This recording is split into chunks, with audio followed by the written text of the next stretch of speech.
দাম হলো এই পৃথিবীর ৮ পৃথিবী সমান। এই জন্য আপনাকে পরীক্ষা দেওয়া লাগবে। পরীক্ষা দেওয়ার জন্য আমার আপনার নবী সরকারে দু আলম জনাবে মুহাম্মদুর রাসূলুল্লাহ সাল্লাল্লাহু আলাইহি ওয়াসাল্লাম নবীদের মধ্যে সবচেয়ে বড় নবী কি নজরে বলেন। ইনিও পরীক্ষা দিয়েছেন। সকল মাখলুকাত আল্লাহ তাআলার মহব্বত পাওয়ার জন্য পাগল বাবা। মহান আল্লাহ রাব্বুল আলামিন নিজে আমার আপনার নবীর মহব্বত পাওয়ার জন্য পাগল, অথচ এই নবীকেও পরীক্ষা দিতে হয়েছে বাবা। শুধু একটু টাচ দেই ইসলামের প্রচার আর প্রসার যখন মক্কা নগরীতে তেমন ফলপ্রসূ হইতেছিল না, আল্লাহর নবী চলে গেলেন নানা দেশে, তায়েফে চলে গেলেন বাবা। অনেক হাজী সাহেবরা হয়তো এই জায়গায় আছেন, অথবা উমরাতে গিয়েছেন, তায়েফে সফরের জন্য গিয়েছেন। অনেক মানুষ এখানে থাকলেও থাকতে পারেন বাবা। তায়েফে আল্লাহর নবী গেলেন, ইসলামের দাওয়াতের কাজ নিয়ে গেলেন। যেই শরীরের মধ্যে মশা এবং মাছি পড়া পর্যন্ত হারাম,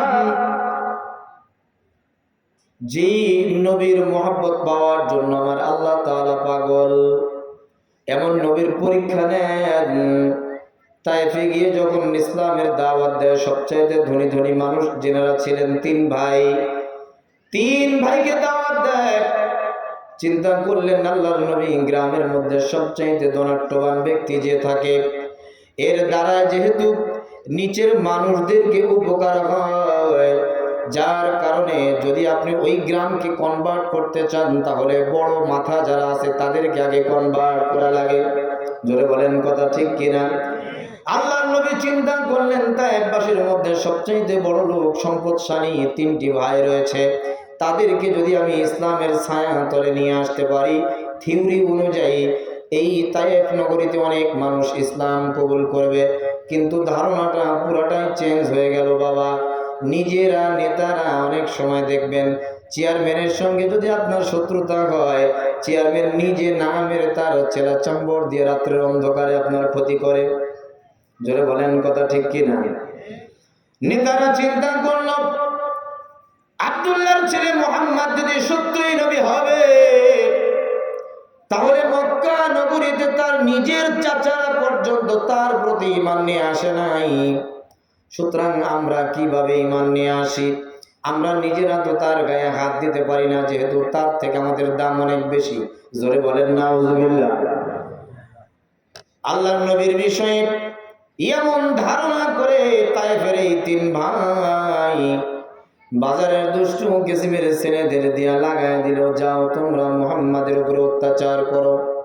মক্কা নগরীতে যারা গিয়েছেন বাবা, সেখানে মাটি দেখা যায় না, শুধু পাথর আর পাথর, পাহাড় আর পাহাড়, চোখা চোখা পাথর। তায়েফের ময়দানে বাবা, তায়েফ নগরীতে বাজারের দুষ্টু কিসিমের ছেলেদের দিয়া আল্লাহর নবীকে পাথরের আঘাত করতে বলা হয়।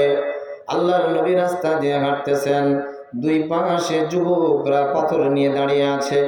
আল্লাহর নবীকে পাথর মারতে শুরু করে দিয়েছে। ডান দিক থেকে পাথর আসে, আল্লাহর নবী ডান দিকে তাকায়। ডান দিকের ছেলেরা চেহারার দিকে তাকায় আর পাথর মারতে পারে না, বামের ছেলেরা পাথর মারে। বামের দিকে যখন তাকায়, বামের ছেলেরা পাথর মারতে সাহস পায় না। এত সুন্দর চেহারাওয়ালা মানুষকে আমরা কিভাবে পাথর মারবো? ডান দিক থেকে পাথর মারতে শুরু করে দেয়।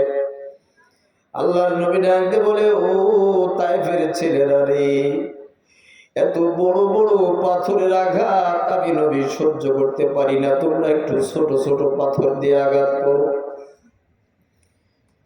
পাথরের আঘাতে আল্লাহর নবীর শরীর মুবারক কেটে কেটে যায়, রক্তগুলো ঝরতে শুরু করে দেয়। আল্লাহর নবী এই পাথরের আঘাতে নিজের শরীর থেকে যে রক্তগুলো বের হয়, এই রক্তগুলো সুন্দর করে হাতের মধ্যে নিয়ে শরীরের মধ্যে মাখে, কাপড়ের মধ্যে মাখে। আল্লাহর নবীর সঙ্গে পালক পুত্র ছিলেন হযরতে যায়েদ রাদিয়াল্লাহু তাআলা আনহু। হযরতে যায়েদ বলেন, ইয়া রাসূলুল্লাহ, ইয়া হাবিবাল্লাহ, কেন আপনি আপনার গায়ের রক্তগুলো মাটিতে পড়তে দেন না? আল্লাহর নবী বলেন, যায়েদ রে, আমার গায়ের এক ফোঁটা রক্ত যদি তায়েফ নগরীতে পড়ে, আজ থেকে নিয়ে কিয়ামত পর্যন্ত একটা ঘাস এই জায়গায় জিন্দা থাকবে না। আল্লাহর নবী নিজের গায়ের রক্তগুলো নিজের কাপড়ের মধ্যে মাখে। এক ফোঁটা রক্ত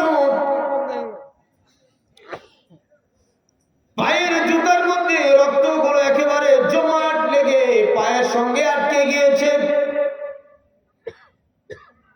আল্লাহর নবী রক্তাক্ত অবস্থায় যে জায়গায় শুয়েছিলেন বাবা, যে জায়গায় অজ্ঞান হয়ে পড়েছিলেন,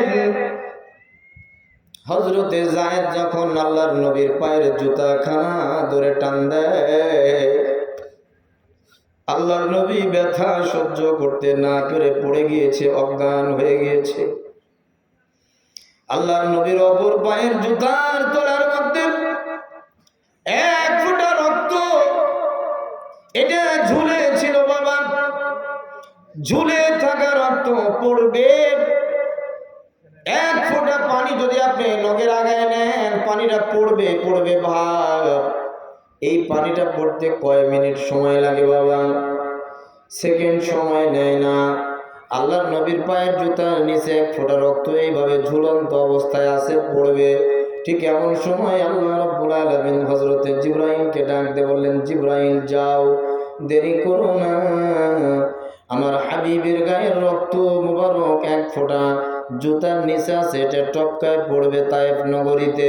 যেহেতু আমার হাবিব বলেছেন এক ফোঁটা রক্ত যদি তায়েফে পড়ে কিয়ামত পর্যন্ত আর কোনো গাছ জন্মাবে না, ঘাসপালা কিছুই জন্মাবে না। সুতরাং আমি আল্লাহ তাআলা সেই কথার উপরে অটল রইলাম। যাও হে জিবরাইল যাও, দেরি করো না, রক্তের নিচে তুমি জিবরাইলের পাখাটা বিছাইয়া দাও। আল্লাহর নবী অজ্ঞান হয়ে জমিনের মধ্যে পড়ে আছেন। হযরতে জিবরাইল আলাইহিস সালাতু ওয়াস সালাম সেই সময় ছিলেন সিদরাতুল মুনতাহা। সিদরাতুল মুনতাহা হলো একেবারে শেষ সীমান্ত, শেষ সীমান্ত। জমিনের উপরে প্রথম আসমান, প্রথম আসমান থেকে দ্বিতীয় আসমান, দ্বিতীয় আসমান থেকে তৃতীয় আসমান, চতুর্থ আসমান, পঞ্চম আসমান, ষষ্ঠ আসমান, সপ্তম আসমান, এইভাবে 7টা আসমান। এরপরে মাঝখানে ফাঁকা জায়গা বাবা। শুধুমাত্র বললাম প্রথম আসমান, দ্বিতীয় আসমান, তৃতীয় আসমান। আসমানটা জমিন থেকে কত উপরে রয়েছে, কত উপরে রয়েছে, এটা একটু ধারণা দিয়ে আপনাদেরকে বুঝাই।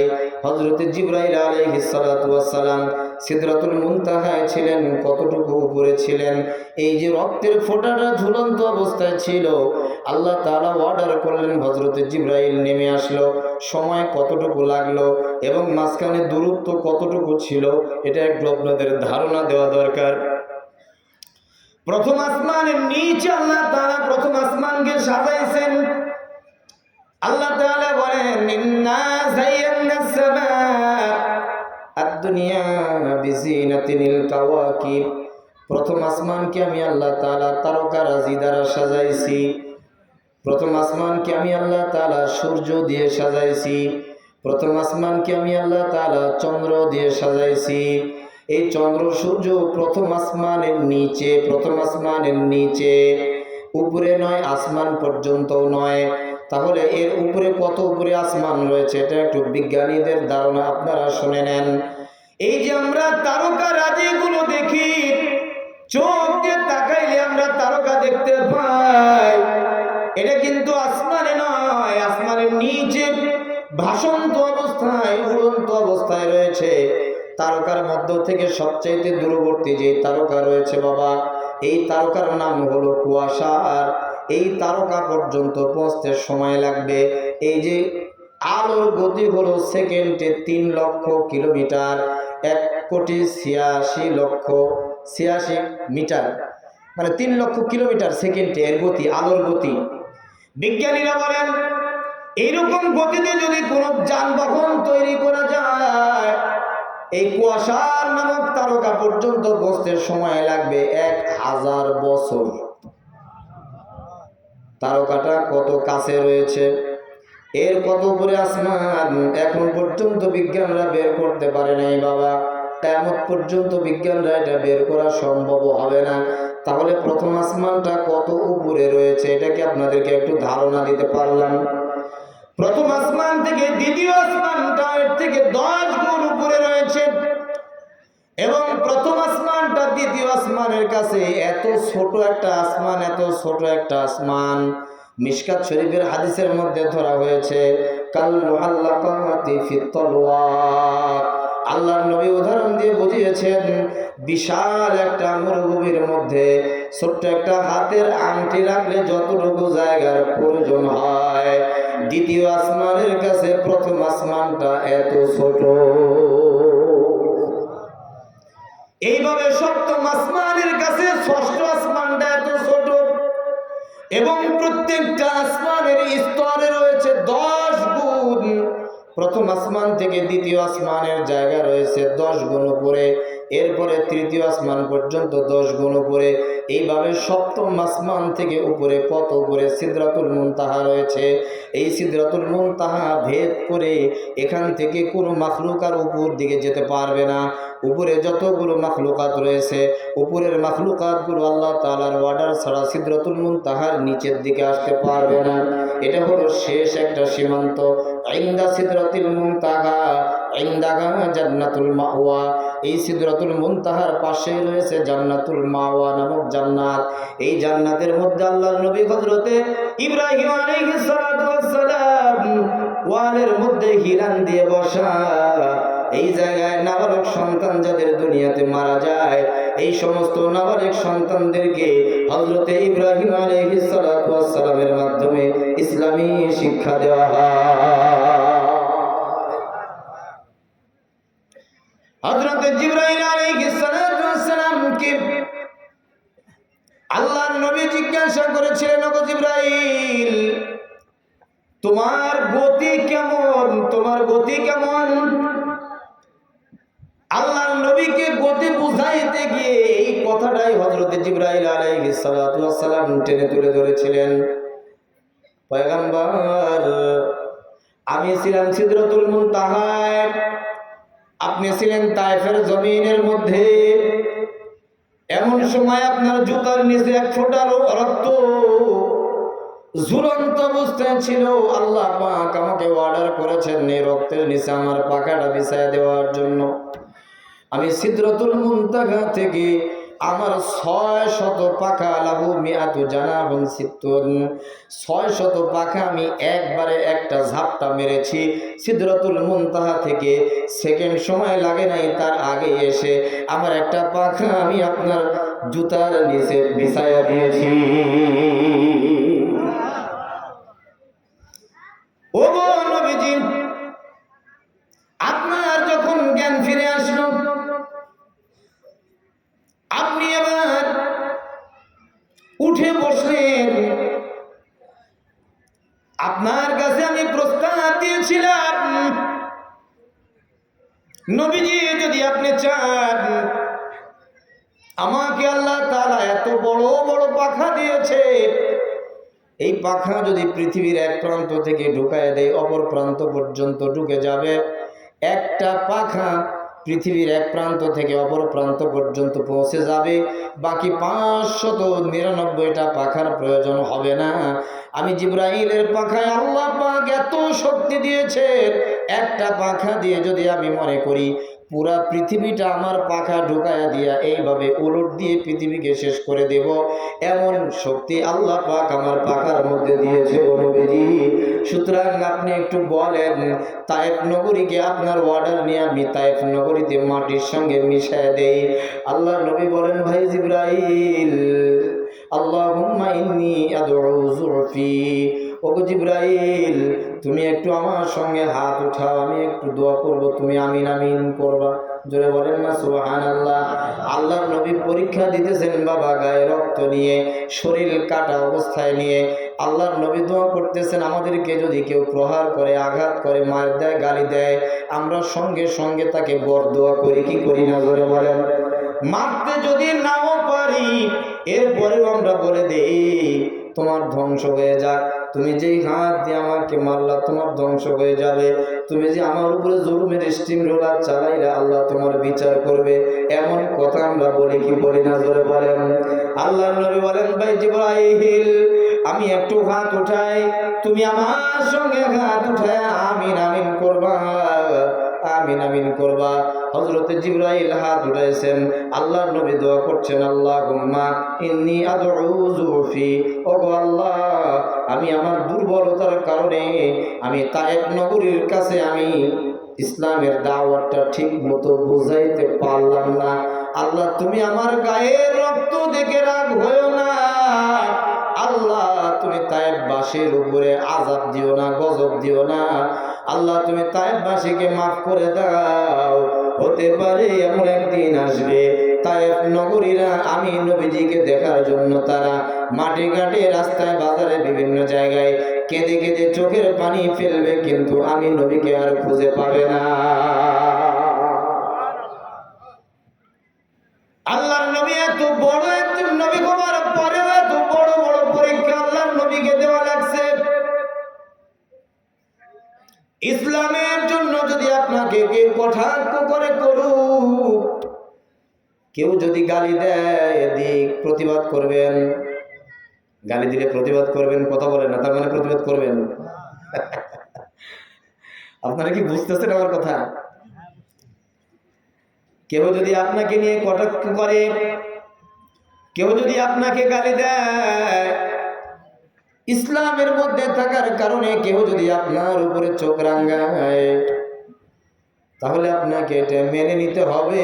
আর মনে মনে এই ইচ্ছা করতে হবে, শুকরিয়া আদায় করতে হবে, আল্লাহ তোমার নবীর একটা সুন্নত আজকে আমার উপরে আদায় হলো। এটা হলো এক ধরনের পরীক্ষা। দ্বিতীয় ধরনের পরীক্ষা হলো নামাজ। নামাজ দিয়েছে আমাকে আপনাকে ঠিক রাখার জন্য। আমার পূর্বে যে বক্তা ছিলেন, নামটা আমার মনে নাই, উনি নামাজের ব্যাপারে আলোচনা করতেছিলেন, দেখলাম সুন্দর আলোচনা হয়েছিল। বাবা, নামাজ হলো এটা আমার আপনার জন্য পরীক্ষা, রোজা এটা আমার আপনার জন্য পরীক্ষা, হজ এটা আমার আপনার জন্য পরীক্ষা, যাকাত দেওয়া এটা আমার আপনার জন্য পরীক্ষা। এগুলো যদি পরীক্ষা আপনি না দেন তাহলে আপনি ঈমানদার না। এই কথা বলার কোনো কায়দা নাই, আমি নামাজ না পড়লেও আমার ঈমান ঠিক আছে, এমন কথা বলার মতো লোক এই গ্রামে আছে? আছে? মাশাআল্লাহ, এখনো আছে। অথচ আল্লাহর নবী বলেন, মান তারাকা সালাতা মুতাআম্মিদান ফাহুয়া কাফিরুন। যে ব্যক্তি নামাজ পড়লো না, এক ওয়াক্ত নামাজ ইচ্ছা করে ছেড়ে দিল, সে কাফের হয়ে গেল, কুফরি করলো। তাহলে আপনি নামাজ না পড়ে আপনি কিভাবে বলেন যে আমি নামাজ না পড়তে পারি, আমার ঈমান ঠিক আছে? ও বাবা, আমরা মুসলমান, এটার নাম কি? জোরে আওয়াজ করে বলেন, এটার নাম কি? আরো জোরে ডাকতে বলেন, নাম কি? এই কোরআনের মধ্যে বলেন তো কয়টা ভুল আছে? জোরে বলেন। কোরআনের মধ্যে কবরের মধ্যে আযাব হবে, এই কথা কোরআনুল কারীমের মধ্যে আছে না নাই? জোরে বলেন, আছে না নাই? নামাজ না পড়লে আমাকে কবরের মধ্যে শাস্তি দেওয়া হবে, এই কথা কোরআনুল কারীমের মধ্যে আছে না নাই? ওয়ালাকাদ যারানা লিজাহান্নামা কাসীরাম মিনাল জিন্নি ওয়াল ইনস লাহুম কুলুবুন লা ইয়াফকাহুনা বিহা ওয়া লাহুম আ'য়ুনুন লা ইবসিরুনা বিহা ওয়া লাহুম আযানুন লা ইয়াসমাউনা বিহা। এইভাবে কোরআনুল কারীমের মধ্যে বিভিন্ন জায়গায় আল্লাহ তাআলা আযাবের কথা বলেছেন। গোলাম, তোমাকে আমি চক্ষু দিলাম, ভালো কিছু দেখে দেখে তুমি চিন্তা করে করে ব্রেন দিলাম, মগজ দিলাম, এটা নিয়ে চিন্তা করে করে গবেষণা করে করে ভালো যেগুলো কাজ এগুলো করো। নামাজ পড়া এটা একটা ভালো কাজ, রোজা রাখা এটা আমি তোমার জন্য ভালো কাজ করে দিয়েছি, যাকাত দেওয়াটা তোমার সম্পদের জন্য ভালো কাজ করে দিয়েছি, এরপরে হজ করা তোমার শারীরিক এবং আর্থিক ভালো একটা ইবাদত করে দিয়েছি। এটা আমি আল্লাহ তাআলার পক্ষ থেকে পরীক্ষা। সুতরাং এই পরীক্ষা যদি তুমি না দাও তাহলে তুমি আইয়াকুলু আমান্না, শুধুমাত্র বললা আমি ইমানদার আর তোমাকে আমি জান্নাত দিয়ে দিলাম, এটা কখনোই সম্ভব না। একটা উদাহরণ দিলে বুঝবেন। মনে করেন আপনার স্ত্রী আপনাকে খুব মহব্বত করে, খুব ভালোবাসে, বাড়িতে আপনি ফিরছেন রাত্রিবেলায়, ঘরের মধ্যে ঢুকে দেখছেন স্ত্রী যায় নামাজে বসে বলতেছে, স্বামী আমার কখন আসবা, স্বামী আমার কখন আসবা, কখন তোমার দেখা পাবো, কখন তোমাকে মহব্বত করব, কখন তোমাকে ভালোবাসবো। স্বামী এবার গোলা খাকার দিয়ে ঘরের মধ্যে ঢুকেছে, ঢোকার পরে বলতেছে, আম্বিয়ার মা তুমি তো আমার অপেক্ষায় ছিলে, আমি তো রুমের মধ্যে চলে আসছি, এবার তুমি আমাকে একটু পানির ব্যবস্থা করে দাও, আমি একটু ফ্রেশ হয়ে নেই। আম্বিয়ার মা এই কথার দিকে লক্ষ্য না রেখে শুধু ওই কথাটাই বলতে আছে, স্বামী আমার তোমার অপেক্ষায় আমি আছি, তুমি কখন আসবা, তোমার দেখা কখন পাবো, তোমাকে কখন ভালোবাসবো। আম্বিয়ার বাবা এবার চিন্তা করলো, যেহেতু আমার জন্য দেওয়ানা, সুতরাং আমি একটু পানি নিজেই নিয়ে একটু ফ্রেশ হয়ে আসি। নিজেই পানির কাছে গিয়ে ফ্রেশ হয়ে চলে আসছে। এবার বলে, আম্বিয়ার মা বেগম আমার খানা খাইতে দাও। আপনার কথা না শুনে বেগম শুধু এই কথাটাই বলতেছে, স্বামী আমার তোমাকে ভালোবাসার অপেক্ষায় আমি আছি, কখন তোমার দেখা পাবো, কখন তোমাকে ভালোবাসবো। আম্বিয়ার বাবা এবার চিন্তা করলো, আমার জন্য যেহেতু দেওয়ানা হয়ে আছে, সুতরাং আর দরকার নাই, আমি নিজে নিজেই ভাতটা নিয়ে খেয়ে নিই। রাগটা কন্ট্রোল করছে এ পর্যন্ত। এরপরে যখন বিছানায় শুইতে গিয়েছে, এবার আম্বিয়ার বাবা বলছে, আসো, আমার জন্য তুমি যখন এত দেওয়ানা, আসো এবার বিছানায় শুই। আম্বিয়ার মার বিছানায় যাওয়ার কোনো কথা নাই, ওই একটা কথাই বলতেছে, স্বামী আমার কখন তোমার দেখা পাবো, কখন তোমাকে ভালোবাসবো। বলেন তো স্বামী এবার কি তার প্রতি খুশি থাকবে না নারাজ হয়ে যাবে? নারাজ হবে কি হবে না? এবার আম্বিয়ার বাবা খাট থেকে লাফ মেরে আম্বিয়ার মায়ের চুলের মুঠি ধরে, একেবারে চুলের মুঠি ধরে পায়ের নিচে ফালাইয়া বলতেছে, আজকে তোকে জনমের ভালোবাসা শিখাই। বলেন এই কথা বলবে কিনা? উপরে ঝুপড়ি আঘাত। তার মানে হলো আম্বিয়ার মা এতক্ষণ পর্যন্ত কোন একটা ধ্যানে ছিল, আম্বিয়ার বাবাকে ভালোবাসে নাই। আম্বিয়ার বাবাকে যদি ভালোবাসতে চায় তাহলে আম্বিয়ার বাবা যখন রুমে ঢুকেছে তখন থেকেই তার কেয়ার নেওয়ার দরকার ছিল কি ছিল না? আপনি শুধু বলবেন আমি আল্লাহকে ভালোবাসি, আমার ঈমান আছে, নামাজ পড়লাম না, নামাজের পরীক্ষায় আপনি ফেল পড়ে গেলেন, রোজার পরীক্ষাতেও আপনি ফেল পড়ে গেলেন, শুধু আপনি বললেন আমি আল্লাহকে মহব্বত করি, আল্লাহকে ভালোবাসি, অথচ আপনি রোজাও রাখলেন না, আবার বলতেছেন আমি আল্লাহকে ভালোবাসি, আপনার উপরে হজ ফরজ, অথচ আপনি হজেও যাইতেছেন না, এরপরেও বলতেছেন আমি আল্লাহকে খুব মহব্বত করি, আপনার উপরে অন্য অন্য জাকাত ফরজ হয়ে গেল, আপনি জাকাতও দিতেছেন না। বলেন তো এটা আম্বিয়ার মায়ের ভালোবাসার মতন কিনা? জোরে বলেন। আপনারা কি বুঝতেছেন আমি কি দিয়ে কি বুঝাই? আল্লাহ তাআলা বলেন ফায়ুখাযু বিন-নাওয়াসি ওয়াল-আকদাম। আপনি যখন নামাজের মতো পরীক্ষা আপনি দিতেছেন না, রোজাও রাখলেন না, যাকাতও দিলেন না, হজও করলেন না, অন্য অন্য ইবাদত আপনি করলেন না। আল্লাহ তাআলা বলেন ফায়ুখাযু বিন নাওয়াসি ওয়াল আকদাম, তোমার চুলের মুঠি ফেরেশতারা ধরে পায়ের নিচে ফেলবে, পায়ের নিচে ফেলে তোমাকে শাস্তি দিতে শুরু করবে। কুরআনুল কারীমের মধ্যে কবরের আযাবের কথা আছে না? যেমনি ভাবে আগে আমি প্রশ্ন করলাম, আপনারা বললেন কোরআনের মধ্যে কোনো ভুল নাই। যদি এটাই বলে থাকেন বাবা, কবরের মধ্যে আমি যদি নামাজ না পড়ে যাই আমার শাস্তি হবে, এই কথা কে জানে না? দাড়ি রাখা সুন্নাত, দাড়ি রাখলে আল্লাহর নবীর দাড়ির সঙ্গে দাড়িটা সৌন্দর্য চলে আসে। হতে পারে রে দাড়ির উসিলা করে আল্লাহ তাআলা আপনাকে মাফ করে দিতে পারে।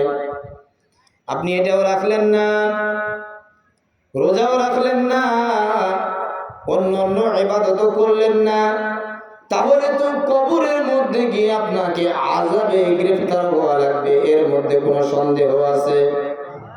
বলতে পারেন হুজুর কবর আযাব তো আমরা দেখতে পাই না, এজন্য আমরা এটা বিশ্বাসও করি না।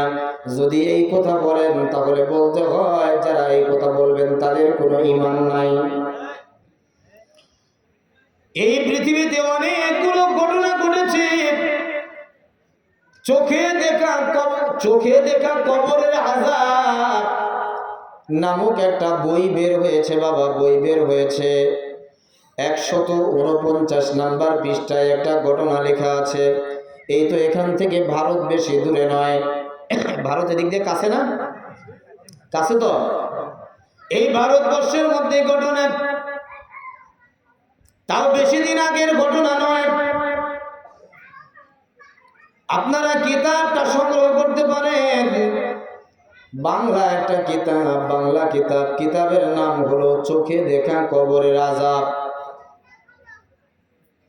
1965 সালে ভারতে যখন একটা যুদ্ধ হয়, এই যুদ্ধের কিছু সেনাবাহিনীগুলো যুদ্ধের মহড়া দেওয়া অবস্থায় তাদের উপরে কমান্ড চলে আসলো আত্মগোপন করার জন্য, তোমরা এখন নিরাপদ জায়গায় চলে যাও। কমান্ডারকে জিজ্ঞাসা করা হলো নিরাপদ জায়গা বলতে কোন জায়গায় যাব আপনি একটু বলে দেন। কমান্ডার সাহেব এবার সেনাবাহিনীদেরকে অর্ডার দিল, যাও নিরাপদ জায়গা বলতে এখন কবরস্থান যে জায়গায় আছে সেই জায়গায় তোমরা চলে যাও। কারণ অন্য অন্য আমাদের বৈরাগী যারা আছে, আমাদের বিরুদ্ধে যারা যুদ্ধ করার জন্য আসতেছে, তাদের মাথার মধ্যে এটা আসবে না যে আমাদের সৈন্যগুলো কবরস্থানে আশ্রয় নিয়েছে, এটা সাধারণত তাদের মাথায় আসবে না। এই জন্য আমার মাথায় যেটা আসছে, তোমরা কবরস্থানে গিয়ে একটু আশ্রয় নাও, এখান থেকে সুযোগ পেলে আমরা তাদের বিরুদ্ধে যুদ্ধ করব।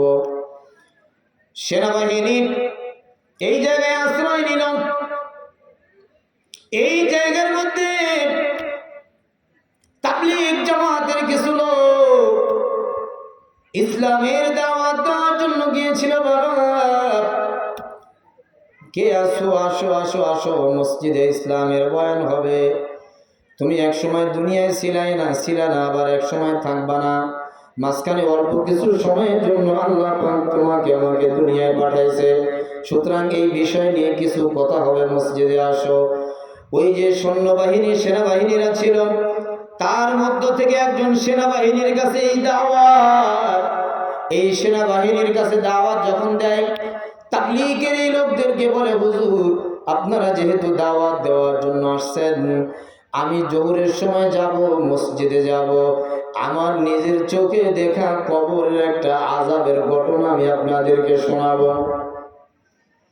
সেনাবাহিনী তাই গেলেন, মসজিদে গিয়ে এবার শুনাইতেছেন, হুজুর আমাদেরকে যখন কমান্ডাররা হুকুম করে দিলেন গুরুস্থানের মধ্যে গিয়ে আমরা আশ্রয় নিলাম, রাত হয়ে গেল, গভীর রাত, আমার সঙ্গে সৈন্যবাহিনী যারা ছিল প্রায় সকলেই ঘুমন্ত অবস্থায়, নাক ডাকায় ডাকায় সকলেই ঘুমায়, কিন্তু আমার মনের মধ্যে কেমন যেন চোখের মধ্যে ঘুম আসতেছিল না, মনের মধ্যে অস্থিরতার ভাব, আমি একটু হাঁটাহাঁটি করতে লাগলাম, গোরস্থানের মধ্যে হাঁটাহাঁটি করতে লাগলাম। আমি হাঁটতে হাঁটতে হাঁটতে হাঁটতে হাঁটতে হাঁটতে বেশ কিছু সময় হাঁটার পর এক জায়গায় গিয়ে পৌঁছলাম, গোরস্থানের এক ধারে গিয়ে পৌঁছলাম।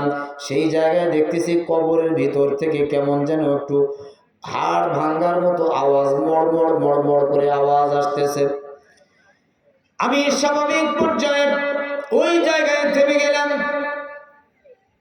আমার শরীরের মধ্যে গরম হয়ে গেল, ভীতি সন্ত্রস্ত হয়ে গেলাম, শরীর আমার ঘেমে গেল।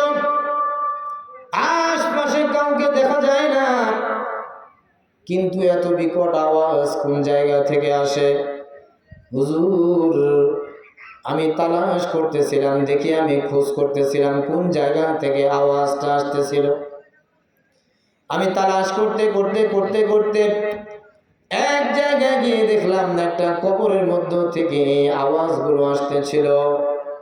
আমি সুন্দর মতো নিশ্চিত হওয়ার জন্য আমার কানটা কবরের সঙ্গে লাগাই দিলাম।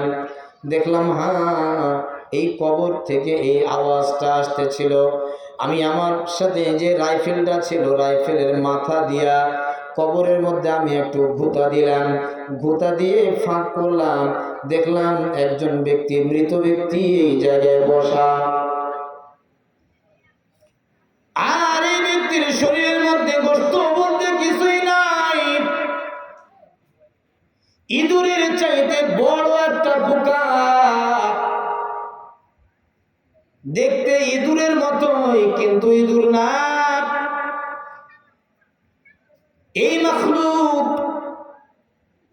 এই কবরবাসীকে যেই জায়গায় কামড় দিতেছে, যেই জায়গায় আঘাত করতেছে, এই জায়গায় হাড়গুলো, মানুষের হাড় ভাঙলে যেমন শব্দ হয়, এই জায়গায় কামড় দেওয়ার সঙ্গে সঙ্গে এমন বিকট আওয়াজ।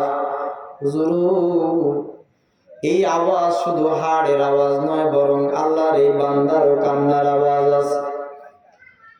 আমি তার চেহারা এমন বিকৃতি দেখলাম, চামড়াগুলো শরীরের সঙ্গে লেগে গিয়েছে। একবার শুধু আমি এই কবরবাসীর দিকে তাকাইছি, এরপরে কবরবাসীর দিকে না তাকাইয়া আমি চিন্তা করলাম, ইঁদুরের মতো যেই মাখলুকটা আল্লাহর এই বান্দাকে কষ্ট দেয়, তাকে একটু হটায় দিলেই তো পারি। আমি আমার রাইফেলটা পুরাটাই ঢুকায় দিয়া ইঁদুরের মতোই প্রাণীটাকে এখান থেকে হটায় দেওয়ার জন্য আমি চেষ্টা করলাম। একবার চেষ্টা করে কোনো লাভ হলো না হুজুর, দ্বিতীয়বার চেষ্টা করেও কোনো লাভ হয় নাই। তৃতীয়বার চেষ্টা করলাম, এই মাখলুকটা ওই জায়গায় না থেকে সাইডে চলে গেল। আমি কিছুক্ষণ সেই জায়গায় দাঁড়িয়ে থাকলাম, দেখি আবার আসে কিনা। কিন্তু দেখলাম এই মাখলুকটাই কবরের অপর প্রান্ত দিয়ে উপরে উঠেছে। উপরে উঠে আমার দিকে এমন ভাবে তাকাইছে, হুজুর, ওই মাখলুকের ইঁদুরের মতো ওই মাখলুকের ভয়ঙ্কর তাকানো এখন পর্যন্ত আমার ওই চেহারা থেকে যায় না। এমন ভাবে তাকাইছে, আমার দিলের মধ্যে কম্পন সৃষ্টি হয়ে গিয়েছে। শুধু তাকাইছেই নয়, বরং সেই জায়গা থেকে আমার দিকে এমন ভাবে ধাওয়া করে আসতেছিল। আমি এই পোকাটার ভয়ে আমি সামনের দিকে দৌড়াইতে শুরু করে দিলাম। দেখলাম হুজুর, আমি যত জোরে দৌড়াই এই পোকাটাও তত জোরে দৌড়ায়। আমি আরো যত দূরে যাই এই পোকাটাও তত দূরে যায়। আমি আমার জানটা বাঁচানোর জন্য আমি এখন চিন্তা করলাম, এই পোকা কবরবাসীকে যেইভাবে কামড়াইছে, এইভাবে যদি আমাকে কামড়ায়, নিশ্চিত নির্ঘাত আমার মৃত্যু অবধারিত। সুতরাং আমি আমার জীবনটাকে বাঁচানোর জন্য, আমার জীবনটাকে বাঁচানোর জন্য মরণাপন্ন হয়ে এত জোরে জোরে আমি দৌড়াইলাম। দৌড়াইতে দৌড়াইতে দৌড়াইতে দৌড়াইতে দৌড়াইতে সামনে একটা নাল পাইলাম, খাল পাইলাম। খালের মধ্যে নেমে পড়লাম। পোকাটা খালের কিনারায় দাঁড়ানো অবস্থায় আমার দিকে তাকায় আছে হুজুর। আমি চিন্তা করলাম পানির মধ্যে হয়তো বা পোকা নামবে না, কিন্তু দেখলাম না না না, আমার ধারণা ভুল হয়ে গেল। পোকাটা আস্তে আস্তে এবার পানির নিচের দিকে অর্থাৎ পানির দিকে নামতেছিল। হুজুর, আমি যখন পানির মাঝখানের দিকে চলে গেলাম যে এই পোকাটা তো সাঁতরাইতে একটু দেরি হতে পারে, আমি এই খালের মাঝে চলে গেলাম। মাঝে গিয়ে আমার হাঁটু পর্যন্ত পানিতে। পোকাটাও দেখলাম পানিতে সুন্দর মতো তার মুখটা ঠেকায়, তার মুখটা পানিতে ঠেকাইয়া কি যেন বিষ দিল হুজুর। পুরা পানি একেবারে আগুনের মতো বলক করতে শুরু করে দিল, গরম হয়ে গেল। হুজুর, তড়িৎ গতিতে আমি এই খালটা থেকে লাফায় লাফায় উঠলাম ওপারে গিয়ে উঠে আমার যতদূর পর্যন্ত পানিতে ভিজে ছিল ততদূর পর্যন্ত এবার জ্বালা পোড়া শুরু হয়ে গেল। আমাকে চিকিৎসার জন্য আমি বলতেছিলাম যে আমাকে চিকিৎসা করো, আমাকে চিকিৎসা করো। পা আমার জ্বলে যাচ্ছে, পা আমার পুড়ে যাচ্ছে। আমি এইভাবে চিকিৎসার জন্য চিৎকার করতেছিলাম। সরকারি হাসপাতালে আমাকে ভর্তি করানো হলো, সেখানে চিকিৎসা করে আমার পা ভালো হলো না। এখান থেকে আমেরিকা পর্যন্ত আমাকে নিয়ে গিয়ে উন্নত মানের চিকিৎসা করা হলো। হুজুর, আমেরিকায় গিয়ে আমার চিকিৎসা করার পর আমার পা যে পর্যন্ত পানিতে ছিল এই পর্যন্ত পায়ের মধ্যে গোশত যা ছিল এগুলো পচে পচে পচে পচে পা থেকে খসে পড়ে যায়। চোখে দেখা কবরের আযাব এই কিতাবের মুসান্নিফ বয়ান করেন। আল্লাহর এই গোলাম পা ব্যান্ডেজ করা ছিল, তাবলীগের লোকদের কাছে পাটা খুলে দেখায়। পা খুলে দেখা গেল পায়ের মধ্যে কোনো গোশত নাই, পায়ের মধ্যে কোনো চামড়া নাই। আল্লাহর গোলামের পায়ের মধ্যে শুধু হাড় দেখা যায়। ওগো আল্লাহর বান্দারা, কবরের আযাব সত্য, কবরের আযাব সত্য। এই হাড় দেখা গিয়েছিল হযরতে বেলাল রাদিয়াল্লাহু তাআলা আনহু। ওয়া ইস্তাসখিরুনা মিনাল্লাযীনা আমানু ওয়াল্লাযীনা ইত্তাকাউ ফাওকাহুম ইয়াওমাল কিয়ামা। কাফিররা বলে, বেলাল, তোর মতো একজন হাবশী বেলাল, তোকে নাকি আল্লাহ পাক আবার সম্মানিত করবেন। এই কথাটা বলে আমি আমার বয়ানের শেষের দিকে যাব। বাবা, বুঝতে পারছি না আপনারা বিরক্ত হচ্ছেন কিনা। আপনারা কি বিরক্ত হয়েছেন? ছেড়ে দিব না আর কিছু সময় চলবে?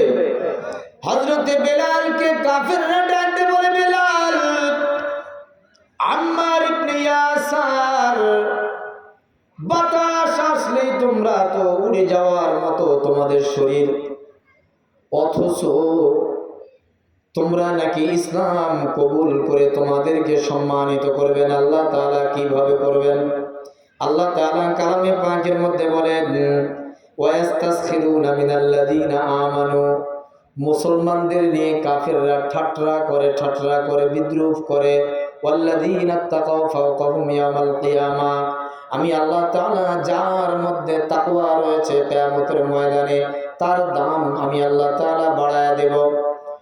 হযরতে বেলালের দাম আল্লাহ তাআলা কেমন বাড়াইছেন বাবা? ঘটনাটা আপনাদের জানা থাকতে পারে, শুধু একটু মনে করে দেই। এই যে আল্লাহর বান্দার পায়ের মধ্যে হাড় দেখা যায়, হযরতে বেলাল ইসলাম কবুল করার পর বেলালের উপরে এত আঘাত, এত জুলুমের স্টিম রোলার কাফেররা চালায় বাবা। হযরতে বেলালকে পাথরের সঙ্গে বাঁধা করে বেঁধে দিয়া হযরতে বেলালের উপরে আঘাত। হযরত আবু বকর ডাকতে বলে, বেলাল, তুমি তো আল্লাহুস সামাদ, আল্লাহুস সামাদ, এই কথাটা জোরে জোরে না বললে আস্তেও বললে পারতাম, কারণ জোরে বললেও আল্লাহ তাআলা শোনেন, আস্তে বললেও আল্লাহ তাআলা শোনেন কি শোনেন না? জোরে বলেন। আস্তে বললেও তো আল্লাহ তাআলা শোনেন। ওরে বেলাল, তাহলে তো এত জোরে বলার দরকার নাই। হযরতে বেলাল বলেন, ভাই আবু বকর, ঠিক আছে আমি আস্তে বলবো। পরের দিন ওই রাস্তা দিয়ে হযরতে আবু বকর যান, দেখেন বেলালকে এত আঘাত করেছে, বেলালের শরীরের মধ্যে পাথরের উত্তপ্ত করে করে এমন ভাবে সেকা দিয়েছে, হযরতে বেলালের মাজা দিয়ে পিঠের মধ্য দিয়ে গোশতগুলো নাই, হাড় দেখা যায়। হযরত আবু বকর ডাকতে বলে, বেলাল, তুমি না গতকাল বললা আল্লাহুস সামাদ, এই কথাটা জোরে জোরে বলবা না আস্তে আস্তে বলবা?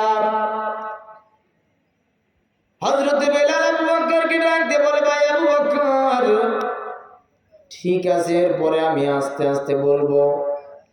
তৃতীয় নম্বর দিনে একই জায়গায় হযরতে বেলালকে আরো বেশি মারাত্মক শাস্তি দেওয়া হইতেছে। বাবা, হযরতে বেলালের শরীরের মধ্যে আগুনের তাপ, পাথর তাপায়া তাপায়া গরম করে করে উত্তপ্ত মরুভূমির মধ্যে রেখে দিয়া হযরতে বেলালের গোশতগুলো উঠে গিয়েছে।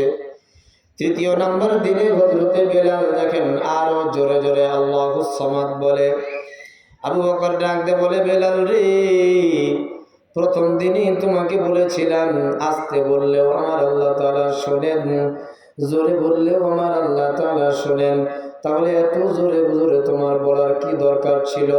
এরপরেও আমি আবু বকর তোমাকে বলেছি, তুমি বলছো ঠিক আছে আমি আস্তে আস্তে পড়বো, আমি আবু বকরের কথাও তো তুমি শুনলা না।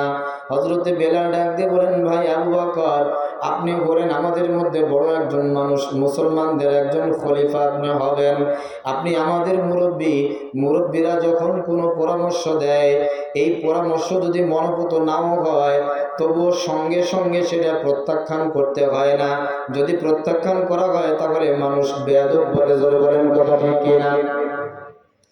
ভাই আবু বকর, দ্বিতীয় দিনে আপনি আবারও যখন এই পরামর্শ দিয়েছেন আস্তে কথা বলার জন্য, আল্লাহুস সামাদ, আস্তে আস্তে বলার জন্য আপনি বলেছেন, ভাই আবু বকর, আমি আস্তে আস্তে বলতে পারি নাই। কেন পারি নাই আপনি জানেন? তৃতীয় দিনও পারি নাই, এটা কি আপনি কারণটা জিজ্ঞাসা করেছেন? বলে, না রে বেলাল, জিজ্ঞাসা করি নাই। হযরতে বেলাল বলে, ভাই আবু বকর, আমি যখন আল্লাহুস সামাদ বলি আর কাফিররা যখন আমাকে আঘাত করে, আমার শরীর থেকে যখন গোশতের টুকরা পর্যন্ত তারা কেটে নেয়, যত জোরে আমি আল্লাহুস সামাদ বলি আমি ততটাই তাড়াতাড়ি শান্ত হয়ে যাই। আমি যত জোরে আল্লাহুস সামাদ বলি আমার দিলের মধ্যে ততটাই প্রশান্তি চলে আসে। এই জন্য দুনিয়াতে আমার শরীরের মধ্যে গোশত নাই, শরীরের মধ্যে আমার চামড়া নাই, মনের মধ্যে কোনো আমার অশান্তি নাই, বরং আমি যখন আল্লাহুস সামাদ বলি তখন আমার মন থেকে সমস্ত আঘাতের ব্যথাগুলো দূর হয়ে যায়। আল্লাহ তাআলা এই বেলালকে কত সম্মানিত করেছেন। কিয়ামতের ময়দানে নবী আলাইহিস সালাতু ওয়াস সালাম, হযরতে আদম আলাইহিস সালাতু ওয়াস সালামকে যখন আল্লাহ পাক বলবেন, আদম আপনি জান্নাতে চলে যান, হযরতে আদম আলাইহিস সালাতু ওয়াস সালাম জান্নাতের গেটের পাশে এসে এবার গেটকে দারোয়ানকে বলবে, জান্নাতের দরজাটা খুলে দাও। দারোয়ান বলবে, মান আনতা, মা ইসমুকা, আপনি কে, আপনার নাম কি? হযরতে আদম বলবেন, আমার নাম আদম, সফিউল্লাহ, আমি হলাম আদম।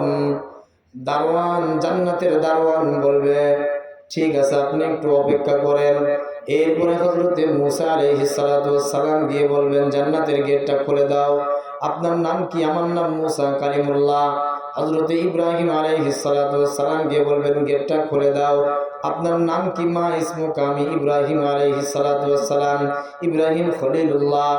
অবশেষে যাবেন হযরতে ঈসা রূহুল্লাহ, হযরতে ঈসাকেও ডেকে বলা হবে আপনার নাম কি? হযরতে ঈসা বলবেন আমার নাম ঈসা রূহুল্লাহ। জান্নাতের গেটের দারোয়ান বলবে আদম থেকে ঈসা পর্যন্ত নাম শুনলাম, অথচ যেই নামটা আমি চাইতেছিলাম এই নামটা এখন পর্যন্ত আসে নাই। সকল নবীরা পর্যন্ত বলবে কার নাম তুমি চাইতেছো, তাহলে তুমি একটু বলো। জান্নাতের গেটের দারোগা এবার ডাক দিয়ে বলবে আমি তো চাইতেছিলাম মুহাম্মাদুর রাসূলুল্লাহ সাল্লাল্লাহু আলাইহি ওয়াসাল্লাম। আপনারা কি দেখেন না? দেখেন জান্নাতের গেটে বাহির থেকে তালা লাগানো আছে, এই তালার চাবি শুধুমাত্র মুহাম্মাদের হাতে। আল্লাহর নবীর সিজদার মধ্যে পড়া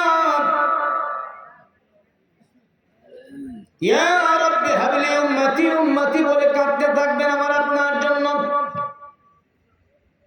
আল্লাহ তাআলা এক পর্যায়ে বলবেন হাবিব আমার মাথা উঠান, মাথা উঠান। আল্লাহর নবী বলবেন না না না, আমার উম্মতকে আপনি maaf করেছেন কিনা সেটা বলেন। আল্লাহ পাক বলেন ওয়ালা সাওফা ইউতিকা রাব্বুকা ফাতারদা। হাবিব আমার আপনি মাথা উঠায় নেন, আপনি যতক্ষণ পর্যন্ত সন্তুষ্ট না হবেন ততক্ষণ পর্যন্ত আপনার উম্মতদেরকে আমি আল্লাহ তাআলা maaf করতেই থাকবো। জোরে বলেন না সুবহানাল্লাহ। হযরতে আদম থেকে ঈসা রূহুল্লাহ পর্যন্ত আল্লাহর নবীর কাছে এসে বলবেন ওগো নবীজি, জান্নাতের তো গেটের চাবি আপনার কাছে, আপনি একটু চলেন। আল্লাহর নবী এবার ডাক দিবেন বেলালকে, ওয়াল্লাযীনা তাকাউ ফাওকাহুম ইয়াওমাল কিয়ামাহ। আল্লাহ তাআলা মুত্তাকীদেরকে কিয়ামতের ময়দানে সম্মানিত করবেন।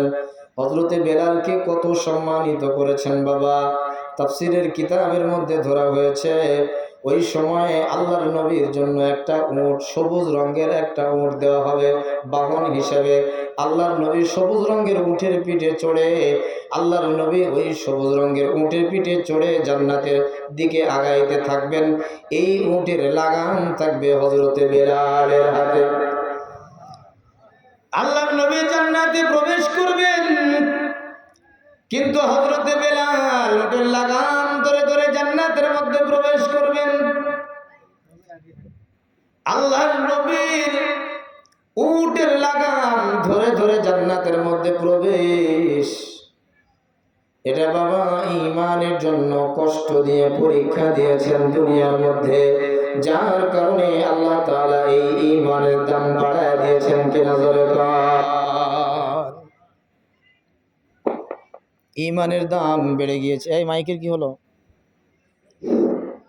একটু জিকির করেন লা ইলাহা ইল্লাল্লাহ, লা ইলাহা ইল্লাল্লাহ, লা ইলাহা ইল্লাল্লাহ, লা ইলাহা ইল্লাল্লাহ, লা ইলাহা ইল্লাল্লাহ। জোরে লা ইলাহা ইল্লাল্লাহ। ঠিক হবে না নাকি? হ্যাঁ জোরে বলেন, জোরে বলেন লা ইলাহা, লা ইলাহা, লা ইলাহা, লা ইলাহা।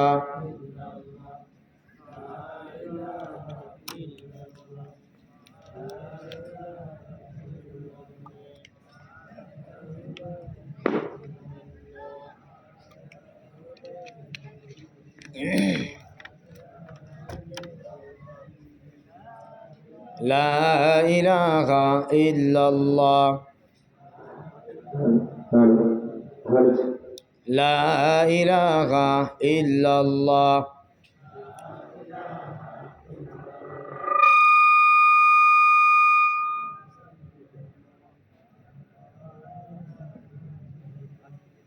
লা ইলাহা ইল্লাল্লাহু মুহাম্মাদুর রাসূলুল্লাহ। ঠিক হবে ভাই?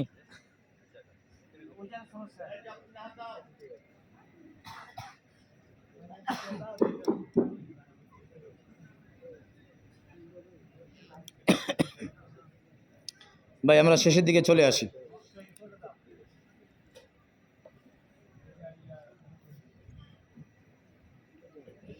আমি বলতেছিলাম আলোচনা শুরু করেছি কি দিয়ে মনে আছে আপনাদের? মাকড়সা দিয়ে। কাফেররা